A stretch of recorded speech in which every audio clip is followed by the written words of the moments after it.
You usually have to speak to about uh, brief introduction and classification. And after that, at the end of the class, I'll give you a small short quiz on what you have learned today. Okay.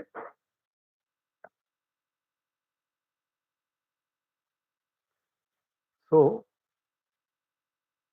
this is usually the first slide I present in my talks. The psychiatric disorders prevalence in the community is 15 to 20%. In the general practice, it is 30% of the patients are with psychiatric symptoms. Then in general hospitals, like our Bhaskar Hospital is a general hospital, the OPD, we have about 20 to 30% of the patients have psychiatric symptoms.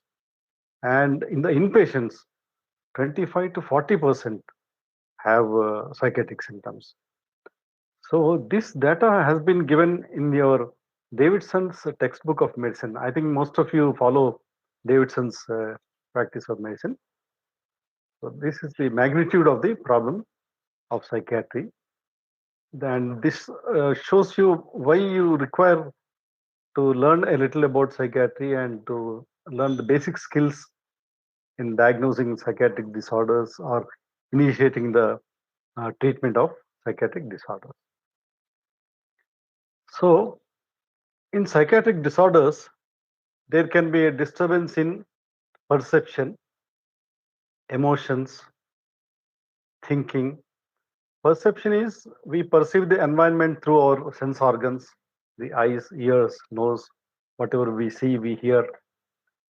So there can be disturbance in what we perceive. Then the emotions.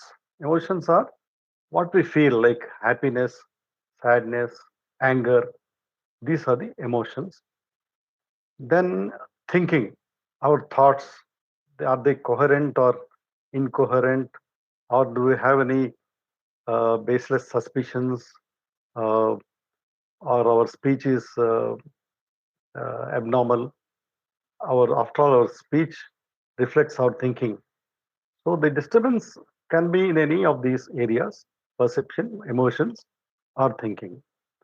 Or the disturbance can be any of the primary mental functions. These are our level of consciousness, the attention and concentration, orientation, memory, then general intelligence. Any of these can be disturbed, leading to psychiatric illnesses. So let's go through the major manifestations of the psychiatric illnesses. So there can be the patient can manifest with present to us with disturbed or aggressive behavior,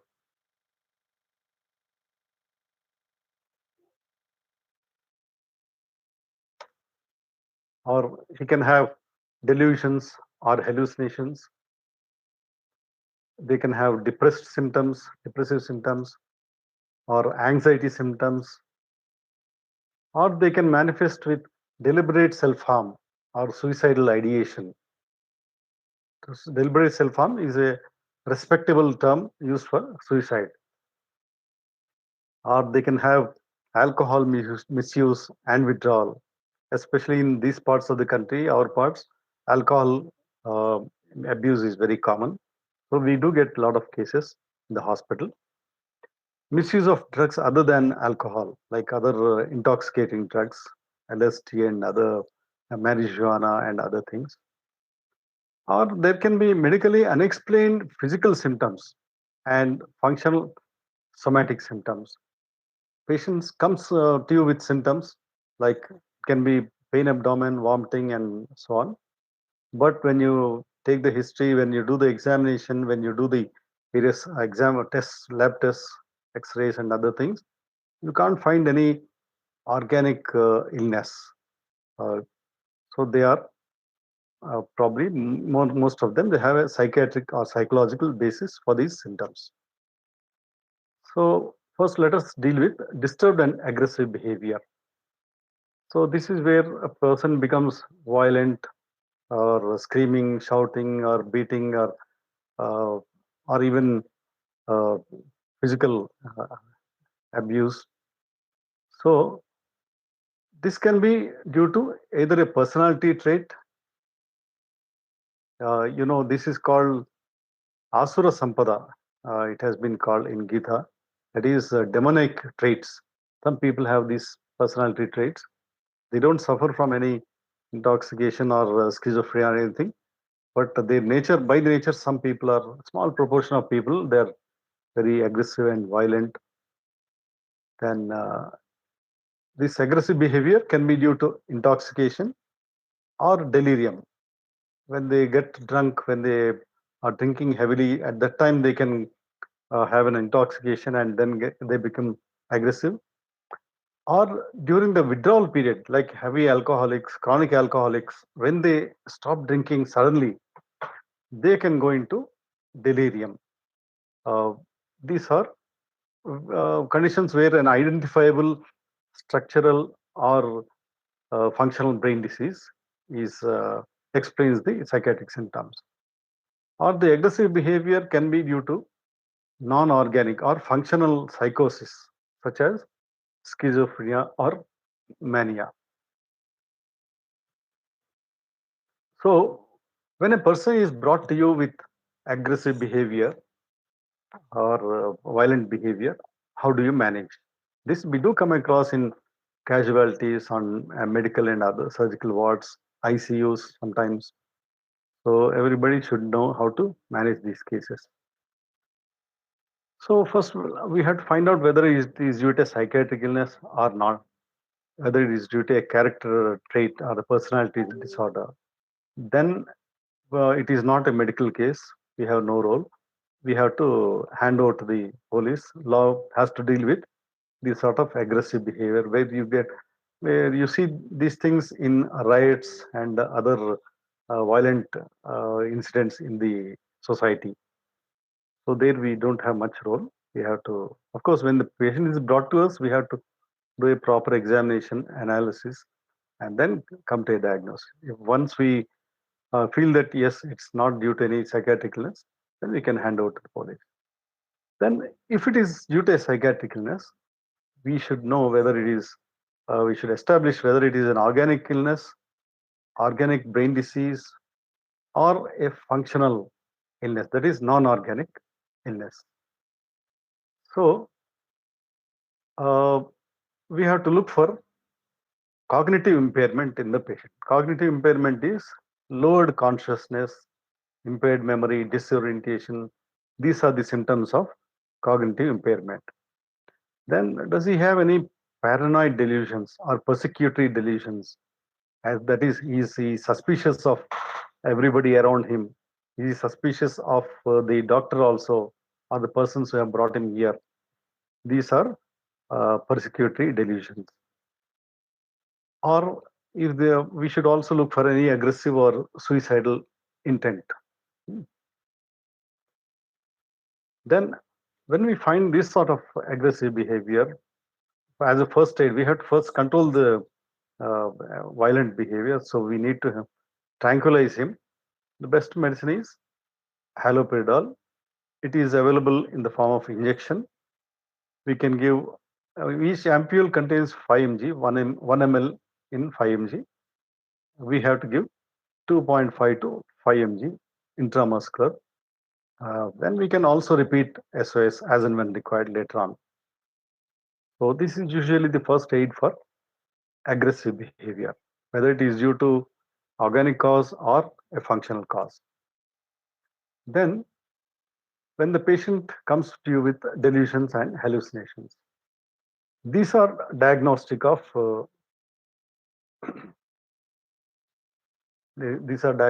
psychosis. Psychosis are major mental disorders.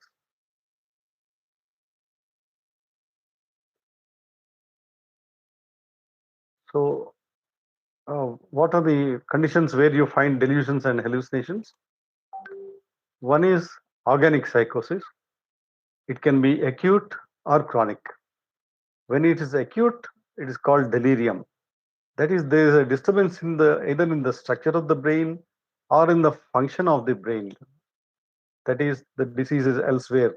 A fever condition like typhoid or pneumonia or liver failure, kidney failure. Any of these can cause hallucinations or delusions, then it's called delirium. And the other one is chronic condition, which is dementia. Sometimes dementias, they also, the delirium can be super added over a dementia. Then what are the functional psychosis? That is where there is no identifiable disease of the brain or function of the brain. Uh, these are called functional psychosis.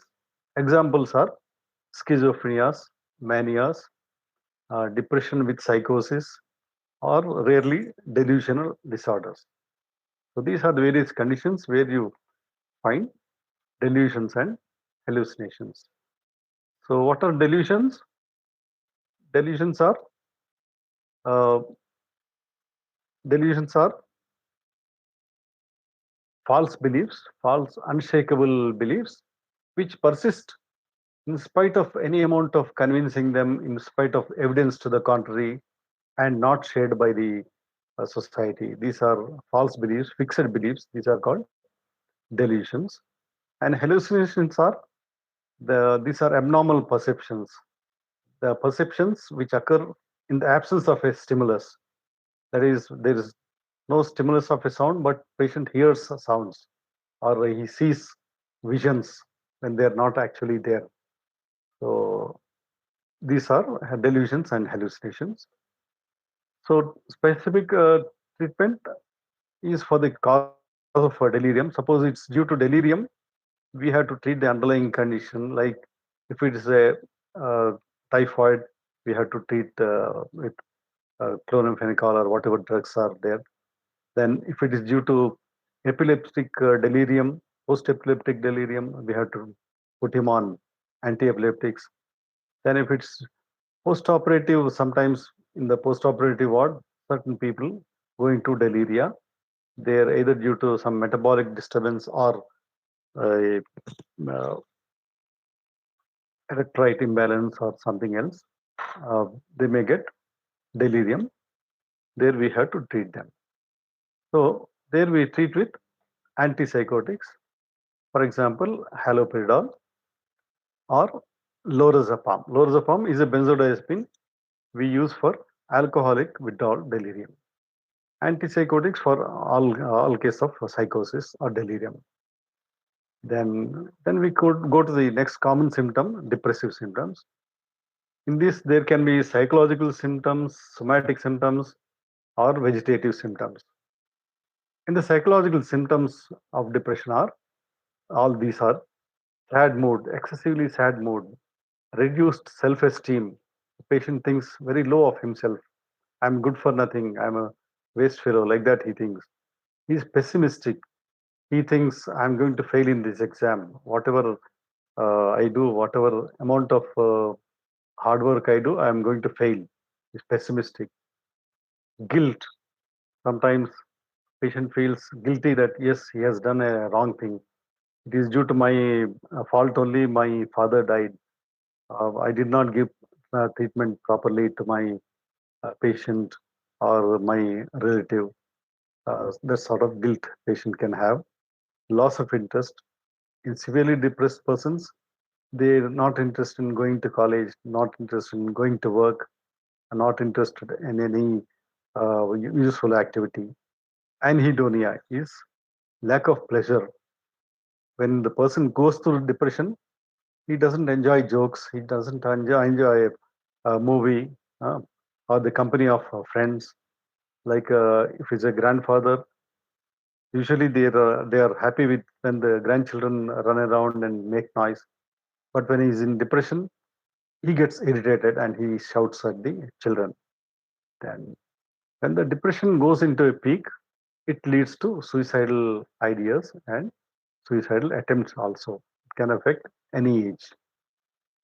So what are the somatic symptoms of depression? There can be fatigue. Person gets fatigue very fast. A loss of libido, loss of sexual interest, bowel disturbance. Patient can have constipation. They are very retarded. They're very slow. Their activities, their movements become very slow. What we call psychomotor retardation. Then body aches, they can have a headache, backache, different types of pains they can have. Then vegetative symptoms of depression. These are reduced appetite, weight change. Most of them they lose weight due to reduced appetite, but rarely some of them they have atypical depression.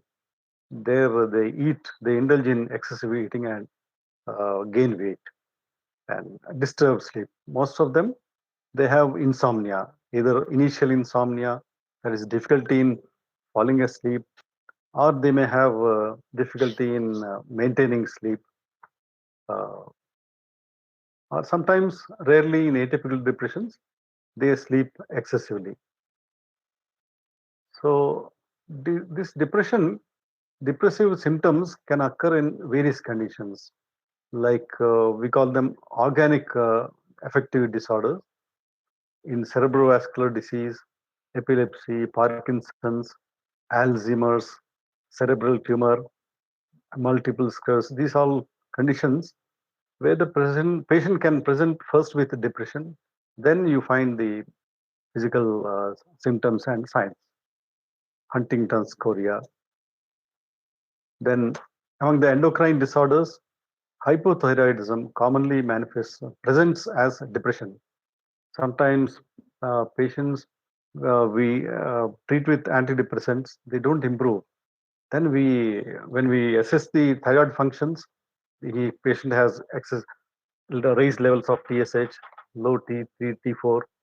Then we treat with altroxin. The patient recovers from depression.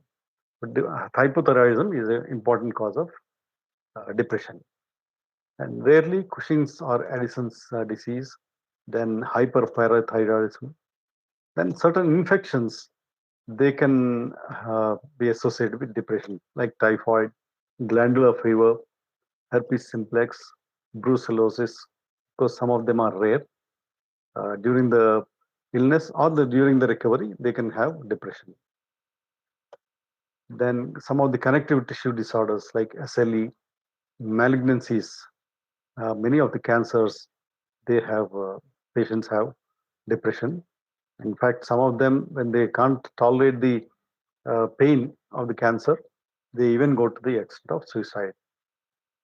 Some of the drugs have been implicated, have been blamed for causing depression, such as methyl dopa, reserpine. They are both antihypertensives. Phenothiazines, phenylbutazone is an anti-inflammatory NSAID. Steroids, oral contraceptives, interferon. These are the various commonly used drugs which can cause depression. Am I audible, please? Yes, Am sir. I audible? Yeah, fine. Then, how do you manage depression?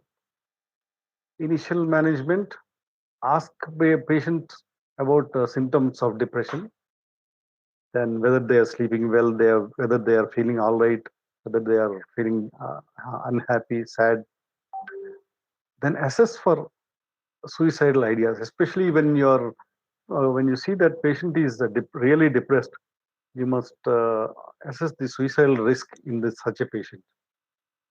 Unless we ask this question, patient will not tell you. And we have to ask tactfully and carefully. Then does he have any plans for suicide? Then provide appropriate explanation and reassurance when they complain of depressive symptoms. Then a specific treatment for depression through antidepressant drugs, then ECT, that is electroconvulsive therapy, and CBT stands for cognitive behavior therapy, and so on. Of course, psychotherapy, supportive psychotherapy is a very important part of treatment for depression. And then we got another major symptom, psychiatric symptom, anxiety symptoms. So these are the various symptoms: psychological, somatic symptoms, and autonomic symptoms. So what are the psychological symptoms?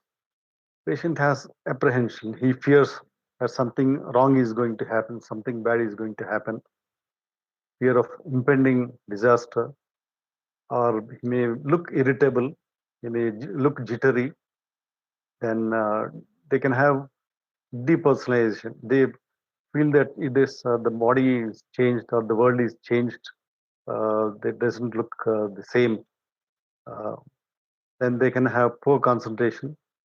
Highly anxious persons, when they read, especially before exams, if you're too anxious, you will not understand your lessons or you're not retain the lessons. So you have to manage your anxiety in properly, especially for your exams. Then patients can have initial insomnia, that is difficulty in falling asleep. Insomnia is of three types. One is initial insomnia, the other is terminal insomnia, that is early awakening in the morning, and maintenance insomnia. Patient frequently gets up in the during the night. Three types. Initial insomnia is common in anxiety, and terminal insomnia is common in severe depressions. They wake up early in the morning, say 4 o'clock or 3 o'clock, and then they can't go back to sleep. And that's a time when they get maximum depressive thoughts. Anyway, coming back to anxiety. What are the somatic symptoms? Their patients can have tremor, fine tremor. They can have headaches, what we call tension headache. They call, and they can have all types of aches and fatigue. Then autonomic symptoms. They can have sweating, cold, moist palms, and chest pain and palpitations are common. You can note here that anxiety patients can have cold, moist palms, whereas in thyrotoxicosis, you get warm and moist palms. Their palms are warm. In anxiety, they are cold. So clinically itself, you can make out. And frequent micturition is one symptom. Like especially some of you must have experienced while waiting for your turn in the Viva, you frequently visit the bathroom, and diarrhea can be there. Then patients can have dizziness when they're very anxious. They feel like sitting down or falling. Then some of them become short of breath also. The shallow breathing takes place in anxiety. So where all does anxiety come? Uh, we do see anxiety in some medical conditions like hypoglycemia, like patients who are diabetic, who are on anti-oral hypoglycemic drugs or insulin. Some of them, when they go into hypoglycemia, they experience symptoms of anxiety, palpitation, sweating, and dizziness. All these look like anxiety. If we know that he's a diabetic, then immediately check the blood sugar and restore the blood sugar levels properly by injecting IV glucose or feeding glucose. So we must keep it in mind uh, about hypoglycemia. Alcohol withdrawal during that period also, patients can manifest with anxiety. They have sweating, they have tremors, they have palpitations, and systolic rise in the BP, then hyperthyroidism. As I told you, thyrotoxicosis, they can have tachycardia, then warm, palm moist hands, and then tremor also. Then paroxysmal arrhythmias, they can have palpitations, they can come with severe anxiety symptoms. And temporal lobe epilepsy or complex partial seizures, they can manifest with anxiety. Pheochromocytoma, due to high circulating levels of adrenaline, they can have anxiety symptoms. Anxiety can also occur along with depression. Depression and anxiety can coexist together. So when a person comes to me with anxiety symptoms, I also look for any depressive symptoms, depressive disorder, underlying depression if they have. I must treat that also. Otherwise, patients' anxiety won't reduce, or even if it reduces, he may go and commit suicide. So depression and anxiety, they go together in many cases. Schizophrenia, some patients, they can have severe anxiety. So what are the various types of anxiety? One is generalized anxiety disorder, where the person remains anxious throughout the day, whole of his wakeful state, he remains anxious. Oh, something wrong may happen, bad may happen. My child who has gone out may come back home safe or not, or he may meet with some accident. Like that, whole day remains anxious. Is generalized anxiety disorder. Patient is aware of anxiety. He's fearful. ఎప్పుడు ఆగమాగమైతుంది. That's what these people say. Then panic disorder. In panic disorder, they suffer from brief episodes of sudden attacks of intense anxiety. They come suddenly. They remain for about 5-10 minutes or so, and as suddenly as that, they subside also. This is called a panic attack. When they keep coming regularly, it's called panic disorder. And the panic, after a few episodes of panic, patient remains anxious. When will I get my next panic disorder? If I get the next panic attack, will I survive? Will my heart stop functioning? That fear and anxiety he develops. Then some patients have phobias. Phobias including social phobia. Phobia are fear of a specific objects or situation, like phobia for dogs, phobia for heights, phobia for going in lift, phobia for remaining alone in a closed room, closed vehicle. People have different types of phobia. Patient can have a phobia for meeting people, making friends, or talking on the stage. This is called social phobia. These are all various types of anxiety. OCD. Does anybody know the full form of OCD? Anyone can speak out? Obsessive compulsive. Yeah, very good. Everybody, I think it's a very commonly used term. Even non-medicals also use this term, OCD.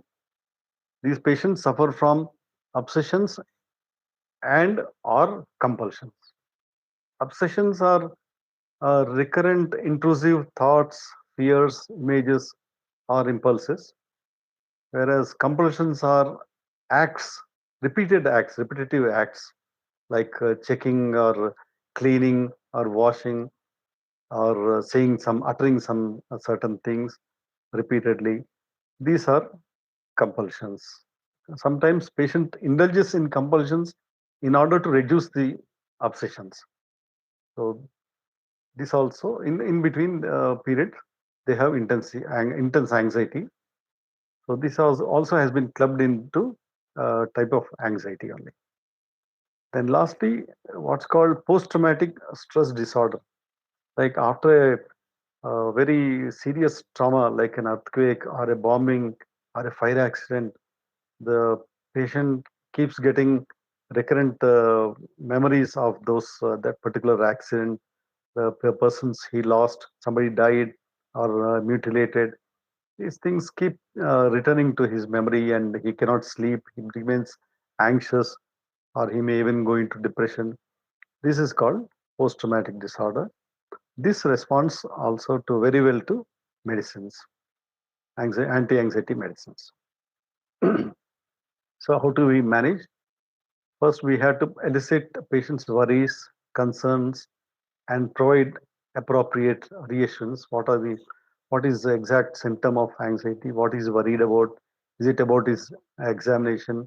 Is it about his marriage or a love affair or something? We have to elicit his worries. Then we can treat him with drugs like fluoxetine, benzodiazepines. Benzodiazepines should be used for a very short period of say 1 week or 2 weeks only. Clobazam, etizolam, pregabalin. These are the other drugs used in anxiety. Fluoxetine, by and large, is the commonest drug. It comes in the group of SSRIs, serotonin specific reuptake inhibitor. Then we have cognitive behavior therapy, which includes discussion, then which includes relaxation training, plus sometimes yoga also helps, and graded exposure to the phobic stimulus. This also can reduce anxiety. Now we'll go through briefly through the International Classification of Psychiatric Disorders. This is the 10th edition. We have from categories 0 to 9. They are called organic brain disorders, including symptomatic mental disorders, the dementias, post-traumatic psychosis, delirium. All these come under the first category. Then from F10 to 19, these are mental disorders due to psychoactive substance use, including alcohol, alcoholic intoxication, alcohol addiction, withdrawal delirium. All these come under these categories. Then we have from F20 to 29, schizophrenias, schizotypal, and delusional disorders. When you come to your internship, you'll definitely see some of these cases in the psychiatric department. Then 30 to 39, mood disorders, also called affective disorders, also called bipolar disorders, depression, mania, these come under mood disorder. Then there are neurotic, stress-related, dissociative, and somatoform disorders.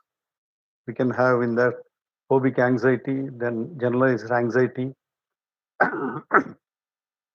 panic disorder, OCD, reaction to severe stress. Sometimes the stress is very short, but the reaction is very severe. Then dissociative or conversion disorders. These were called hysteria previously, in which the psychological conflict in a patient gets converted into a physical symptom. That's why it's called conversion disorder.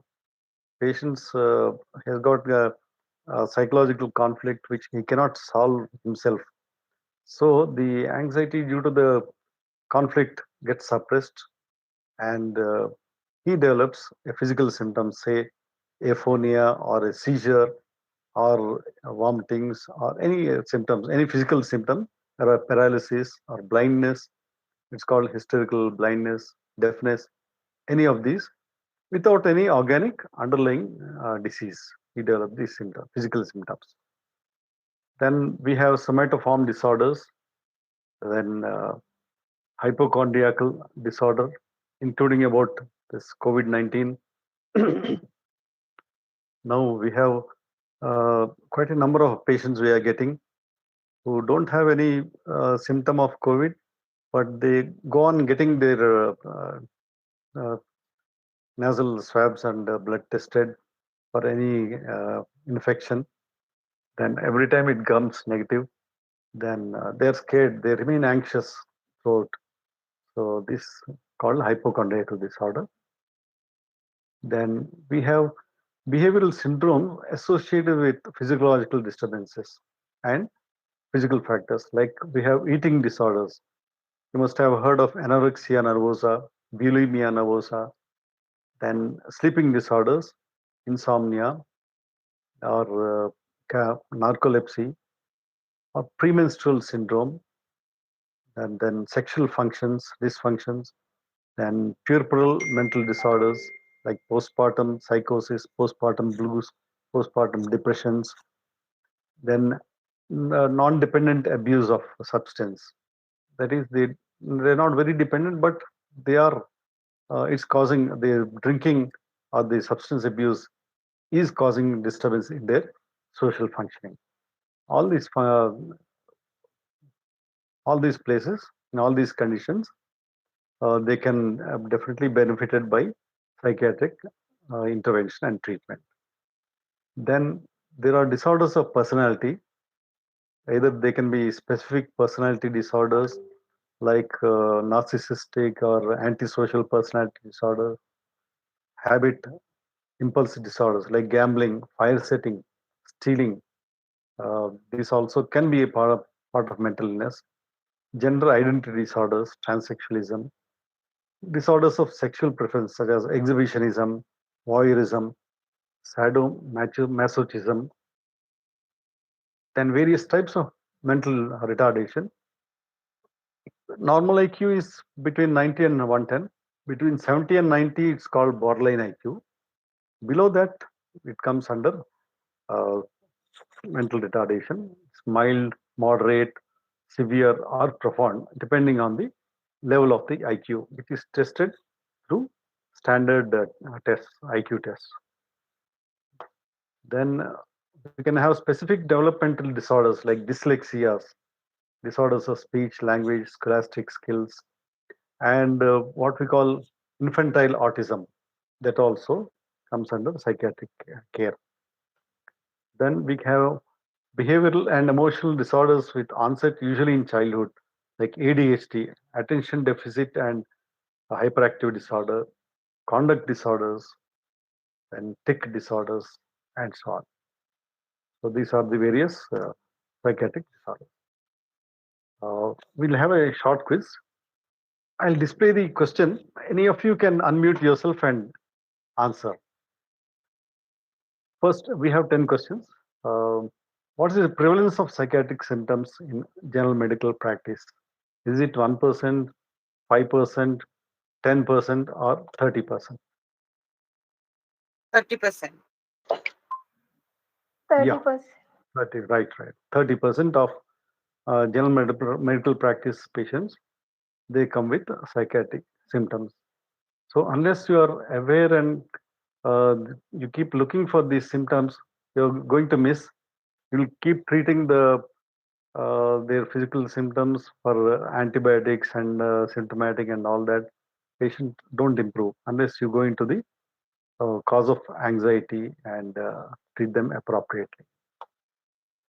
Aggressive behavior can be due to which of the following reasons? A personality trait, due to disease of the brain, no detectable disease in the brain, all of the above. Anyone? All of the above, sir. Yeah. Aggressive behavior can be a personality trait, like antisocial persons are there.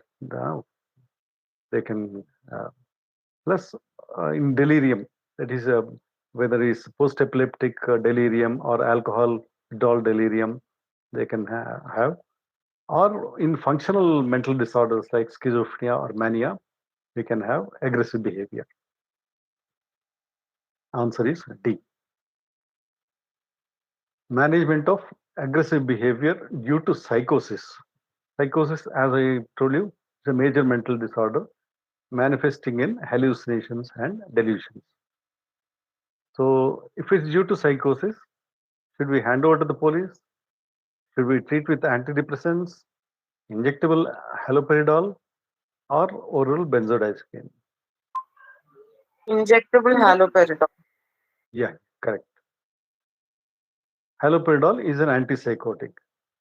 So it's one of the wonder drugs, acts very fast, available in IV, IM, oral also, safe intramuscularly.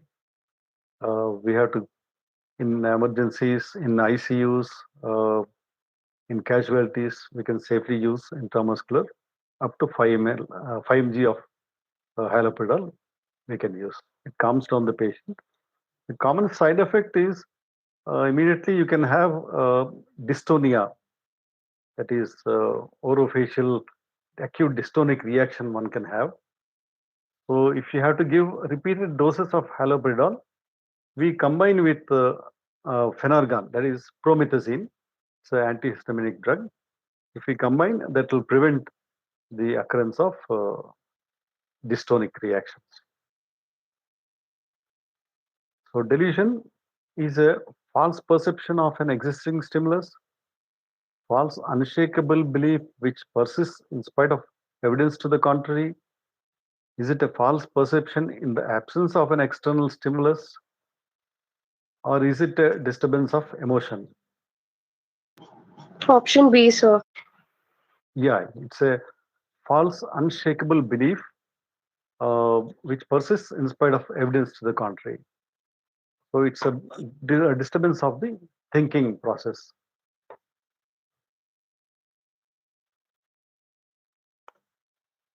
Then hallucination is a false perception of an existing stimulus.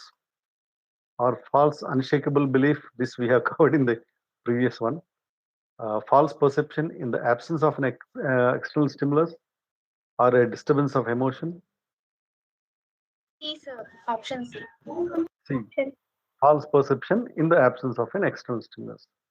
That is, there is no source of sound or an object at all, but the patient still hears voices or sees visions. That is hallucination.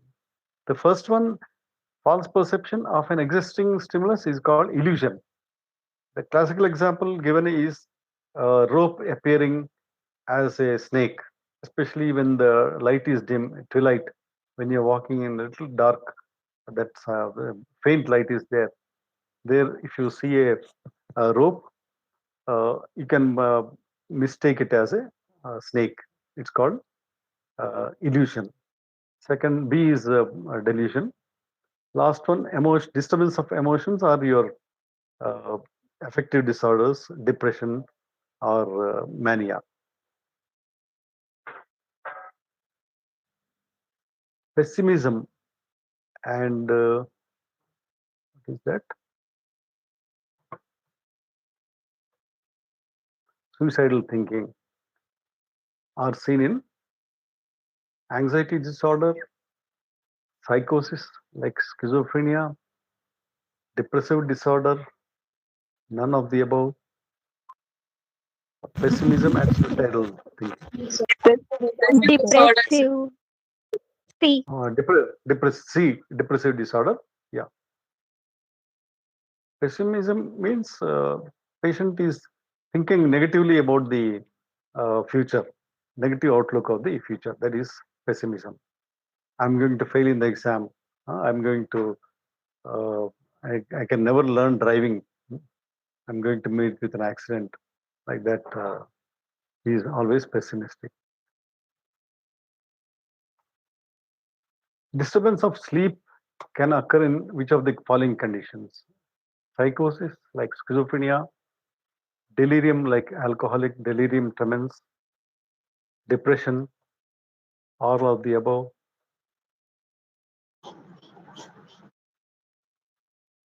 Anybody? Can anyone try this answer?